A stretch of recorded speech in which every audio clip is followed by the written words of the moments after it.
Hey, in this video, I want to go over some advanced tactics, and please don't think you can just go right into this free willy and get somewhere. You need to make sure you have the foundation already set. You have the foundation of understanding how to keep your carbs lower during the week. You have an understanding of how to get your proteins in. You have an understanding of how to get your lean protein in each meals, right? You have an understanding of healthy fats, right? And then once you do, you can really move forward and take it up a notch if you're willing, right? Again, it's only going to be 21 days, so you can take it up a notch for 21 days.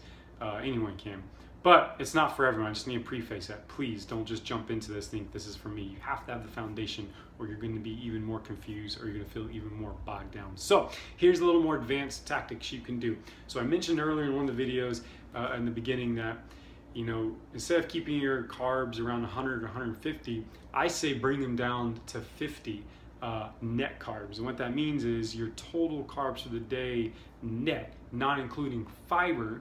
Okay, so net carbs would be, so if let's say an avocado has 12 grams of carbs in it, then it has 10 grams of fiber, then the net carbs are only 2 grams, okay? Because the fiber doesn't impact your blood sugar levels. It doesn't, kind of just goes through. Your body has a hard time breaking down fiber. It's why it pushes everything out. So you don't count those carbs. So if you're trying to count below 50 carbs, net carbs a day, you would only count 2 of those carbs from the avocado. Does that make sense? Broccoli, I think for every serving of broccoli, there's 5 grams of carbs and 3 grams of fiber, so that means there's only 2 net carbs. So again, your total would be no more than 50 on the net carbs. Your actual carbs might be somewhere in the 70s, 80s, depends how much fiber you get. Now, I don't want you relying on processed fiber, so things like Quest bars, where there might be like 20 carbs and like 10 of it's fiber. It might be great for the most part. I've seen conflicting research or conflicting ideas per se, where the fiber in those Quest bars are kind of not the same as normal fiber. I can't really get into why, but they might break down a little more than the normal fibers. So with that being said, please focus on natural whole food fibers, not foods that come from a wrapper, but things that grow from the ground. That should be the majority of all your foods, period. It's whole foods, and if you do that, it's going to be okay. So with that being said, another advanced tactic is keep most of your foods whole foods as much as possible, and very, very, very minimally processed. Another tactic that I recommend if you want to take it up a notch is start preparing your meals or your days in terms of carb backloading. So if you're going to have, a serving of rice or a serving of potatoes or whatever, or oatmeal or whatever that still fits in your allotted carb limit, I like to have them at night, because at night is when we have the most satisfaction generally with carbs. They help with sleeping, and they just give satisfaction, especially if you just eat a high protein, healthy fat meal. You're probably going to get a little sugar craving, so save that for something like an apple. And an apple is a perfect source of carbs when you're trying to stay low carb, right? Because you'll get carbs from it, but there's fiber in it, and it's a whole food, right? So when I've done in the past, really containing my carbs, I've done really well by leaving fruit as most of my carbs for the day. That's it. Fruit is my only carb sources. I cut out potatoes, rice, all that fun stuff, and I make fruit as my main carb sources, and I have that after my dinner. So that way when I have that sugar craving, I don't resort to ice cream, or I don't resort to candy or cookies or whatever. I resort to, a fruit and maybe a protein shake. There's some protein shakes out there that are delicious, and they kind of cure that sweet craving, right? So with that being said, that is what I recommend. So you stay low carb throughout the whole day, and you try to backload your carb sources, and that really requires you to control, right? It really requires you to prep and plan. So anyway, what else we got? Another tactic is, let's say you go to town on Saturday at your holiday party and you eat a lot of calories. You can balance it on Sunday a tad more by going really low calorie and no carbs and a lot of protein, vegetables, the following day. I used to recommend to a certain client that had success in the past where after her cheat meal or her cheat day, like on Saturday, Sunday would be almost a fasting day where she would only eat 500 calories all day, but yet she would fast most of the day and have a 500 calorie meal. Now that's very advanced, and I don't recommend that to everyone, but for some people and people like me who can sit down and eat a ton of food, you're really gonna have to compensate a little more the next day. Okay, so that has done wonders. And some people can fast all day and be completely fine. It's easier said than done.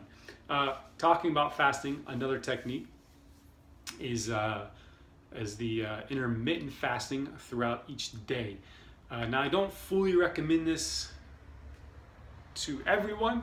Guys, I recommend this to you because we seem to respond well to it. Women, it's 50-50. There's a lot of factors that go into why in terms of menstrual cycle and hormonal levels and whatever. Without really getting into it, it's 50-50 for women. You can try it, see how you feel, and then go from there. But men, I highly recommend it for you guys because our bodies can handle it for some reason. Don't ask me why. And it works well if you have a history of overeating, especially on meals. So what it is like a 16-hour fast and an 8-hour feed. So it's intermittent fasting. That means you're going to fast for 16 hours, eat for 8 hours, and you're going to do it within that window. So that might mean, let's say I'm done eating dinner at 8 p.m. My next meal would be 16 hours later. I'd fast for 16 hours, so my next meal would be at 12 p.m. I would then have lunch, and I'd break the fast, and then I would have maybe a snack or a little mini meal a few hours later, depending on how big my lunch is, and then I'd have dinner, and then I'm done, right? But when you put your eating into a window, it allows you to control your calories a little bit better because you can feel full on your meals versus eating smaller meals throughout the day that leaves you kind of hungry and wanting more. I personally can't do small meals throughout the day because if all I eat is a cup of cottage cheese and a protein shake for a snack, I'm kind of left wanting more, I'm kind of wanting like, give me more, I want to be full. So I really try to keep my meals and my calories in bunches, and so that way if I'm only trying to eat 2,000 calories or 2,200 calories, I try to leave personally up to 1,500 for dinner time. I don't fully recommend that, but it's okay if you do, but most people have trouble doing that. So even if it's 1,000 calories for dinner time, or for women, if you're trying to get to 1,500, leave yourself 700 or 800 for nighttime, and then that way that allows you to enjoy a little bit more food and get a little more satisfaction than always feeling like you're on a diet. Because let's face it, always being hungry and always feeling like you can't eat, and that's miserable. We're not going to get where we need to be if we're feeling miserable. So those are the main advanced strategies I have, and then from there you can add other ones that I might post on the board, but those are the big ones. But again, please make sure your foundation is set. Always make sure the foundation is built first in terms of you understanding what you need to do, in terms of you having a grasp for what you need to eat, and planning and prepping and all that. And then from there, you can implement more advanced strategies.